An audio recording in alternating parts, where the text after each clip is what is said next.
Soy Celina Rodríguez, qué bueno que me escuchas esta tarde porque vamos a hablar de la muerte y vamos a hablar de la muerte por enfermedad.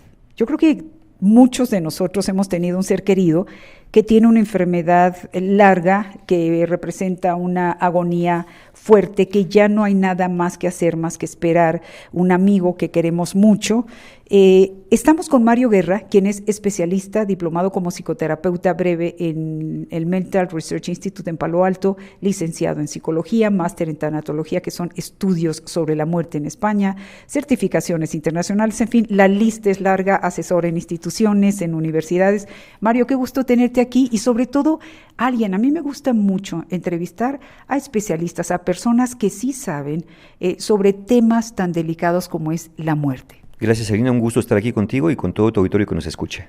Mario, cuando llegamos a perder a alguien, sobre todo familiar o en ocasiones un gran amigo que al estar lejos se vuelve como un hermano para nosotros, ¿verdad? Que es una familia sustituta. El manejo de la muerte, o sea, cuando llegamos a perder un ser querido por enfermedad. Sí, sobre todo cuando son enfermedades largas, ¿no? Hay enfermedades largas como el cáncer, por ejemplo, a veces, otras enfermedades crónicas que van deteriorando poco a poco a la persona hasta llevarla a la muerte. Nos condiciona de diferentes maneras. Lo primero es que cuando la enfermedad llega uno tiene la esperanza que todo vaya bien. Pero si la enfermedad es grave, evidentemente la persona se va a ir deteriorando gradualmente con periodos de recesos y recaídas y eso nos lleva entre la esperanza y la desesperanza. Pero una muerte muy larga tiende a ser muy cansada para la familia y también para el enfermo, por supuesto, sobre todo para lo que conocemos como el cuidador primario. En nuestra cultura latina, el cuidador primario tiende a ser una mujer. Tiende a ser una mujer más o menos de mediana edad, que está siempre presente, que a veces tiene que dejar el trabajo, que a veces tiene que dejar algunas actividades personales para dedicarse a cuidar al enfermo o estar en el hospital de planta, ¿no? Yo siempre invoco a las familias a que se turnen los cuidados, a que no dejen a una sola persona, porque la figura del cuidador primario es muy desgastante, sobre todo para el que cuida y también para el enfermo. ¿Por qué para el enfermo y él? Porque a veces ocurren muchos pleitos, muchos roces entre la persona que cuida, que quiere atender siempre, y la persona que está enferma, entre que se siente mal, pero se quiere sentir bien y no se quiere sentir dependiente. A veces la persona cuidadora es, a ver, yo te ayudo, yo te paro, yo te siento, yo te doy de comer, y el otro ya déjame, y empiezan a pelear. Y entonces la persona que cuida se siente pues que algo hizo mal, o siente que al otro como un ingrato, porque yo lo único que hago es cuidarte y tú me maltratas.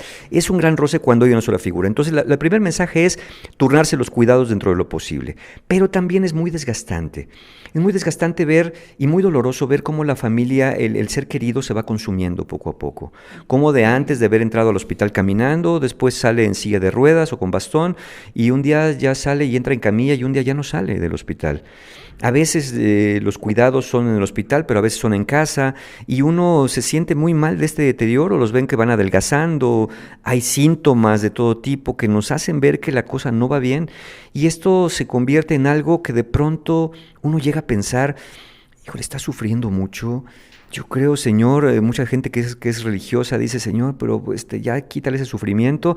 Y luego vienen las culpas, ¿no? Cuando muere, híjole, es que yo deseé que se muriera. Hasta recé por él. Hasta recé por él. Pero fíjate que yo les digo a estas personas que tienen esta culpa por haber pensado, deseado de alguna manera que su familiar no se muriera. Yo les digo, a ver, dime una cosa.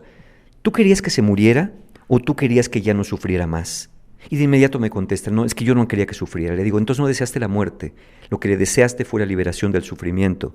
Y como su cuerpo ya no daba para que ya no sufriera, pues lo que sucede es que ahora se ha liberado de este sufrimiento. Nunca le deseaste el mal, al contrario, deseabas un bien.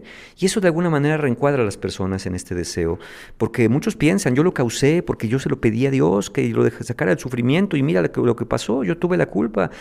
Y yo digo, bueno, si de verdad crees tanto en Dios, Dios no se equivoca. Y Él sabe lo que a cada uno tendría que darnos para evitar el sufrimiento, pero más allá de lo religioso, más allá de lo espiritual, pues es cierto también que a veces el cuerpo ya no puede albergar la vida, y es cuando el alma, el espíritu, lo que ustedes crean, lo mejor para esa alma o ese espíritu es abandonar ese cuerpo e ir a un lugar donde ya no esté sufriendo aquello, ¿no? Pero sí es muy, muy desgastante en términos económicos, en términos de vida. ¿Cuántas personas tienen que dejar, como dije, el trabajo, el cuidado de los hijos, de otros familiares y hasta el personal mismo?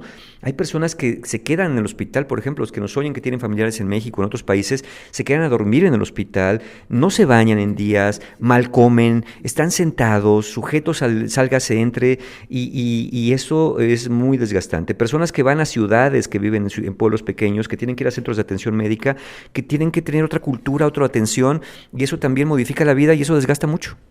Mario, ¿qué les dices a las personas que tienen que cuidar a alguien? Entre latinos no nos gusta llevarlos a un asilo de ancianos, ¿verdad?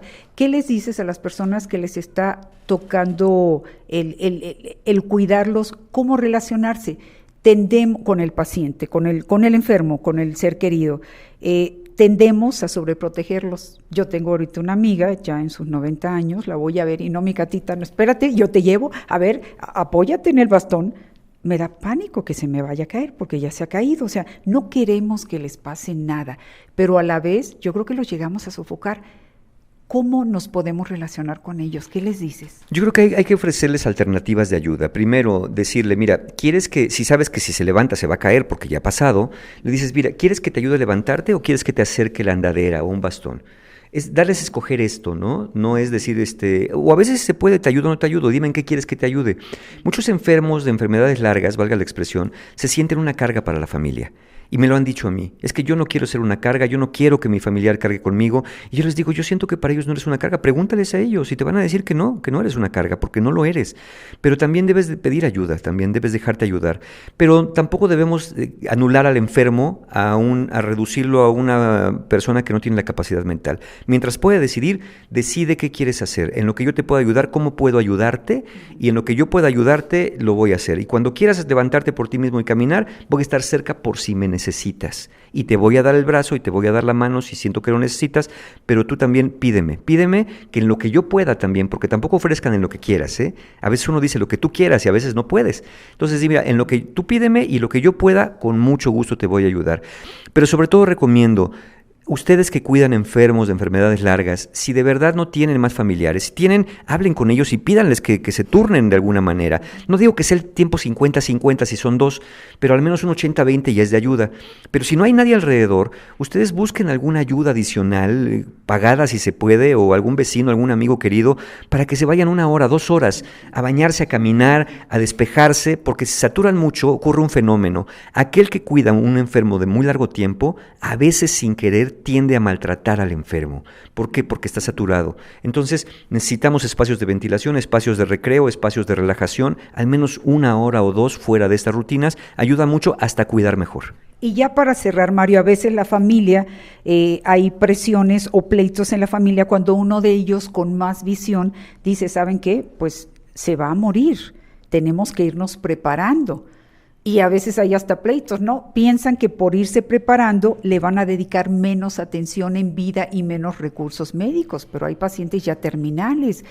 ¿Cómo lo manejan esto? Hay que enfocar los recursos hacia lo que es. Cuando la curación es lo que se necesita, pues los recursos se enfocan hacia allá. Pero cuando ya vemos que la cosa no va bien y nos han dicho que la enfermedad ya va a progresar hacia la muerte, los cuidados tienen que darse exactamente así, hacia los cuidados.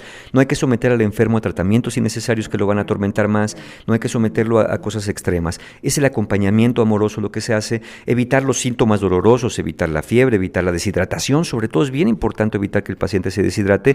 Muchas personas quieren obligar a la persona a comer, porque tienen una esperanza que si come, fíjate, muchas personas en el hospital dicen, es que ya comió hoy, ya se va a aliviar y el otro día se muere, ¿no? Bueno, pues a veces este revivir que tienen los pacientes, y uno ve que si alguien come va a estar bien. A veces los enfermos no quieren comer y la familia los obliga a comer, no los obliguen a comer. Consulten a sus médicos, si ya no es el médico para curar, busquen médicos paliativistas, personas de clínicas del dolor, que les van a decir que lo importante es que la persona esté hidratada y sin dolor. El alimento pasa a segundo término cuando ya están muy, muy enfermos, no los obliguen a comer porque entonces van a caer en este maltrato. Y sí es cierto, hay familias a veces que uno, como dices, tiene más visión, pero a veces, fíjate que a la distancia, hablando de nuestros hermanos que están de este lado, al estar a la distancia, empiezan a preguntar, oye, ¿qué pasó con mi mamá? No, pues que está en el hospital, no, es que hubieras hecho esto, hubieras hecho lo otro, hubieras hecho aquello, y se empiezan a pelear. porque como a la distancia lo ven diferente, pues también quieren participar. Entonces, eviten hacer eso, ¿no? Es un síndrome muy común, se llama el síndrome del hijo ausente, que va a regañar y a juzgar y a criticar todo lo que hicieron los que están cerca, pensando que podían haber hecho cosas diferentes. Pero a la distancia se puede ayudar, pero no regañando, no peleándose con los hermanos, porque ellos son los que están allá y ellos saben las decisiones que pueden tomar en su momento. En sí, eso es un tema en sí de entrevista, ¿verdad? Él es Mario Guerra, especialista en la muerte. Yo soy Celina Rodríguez. Gracias por escucharnos.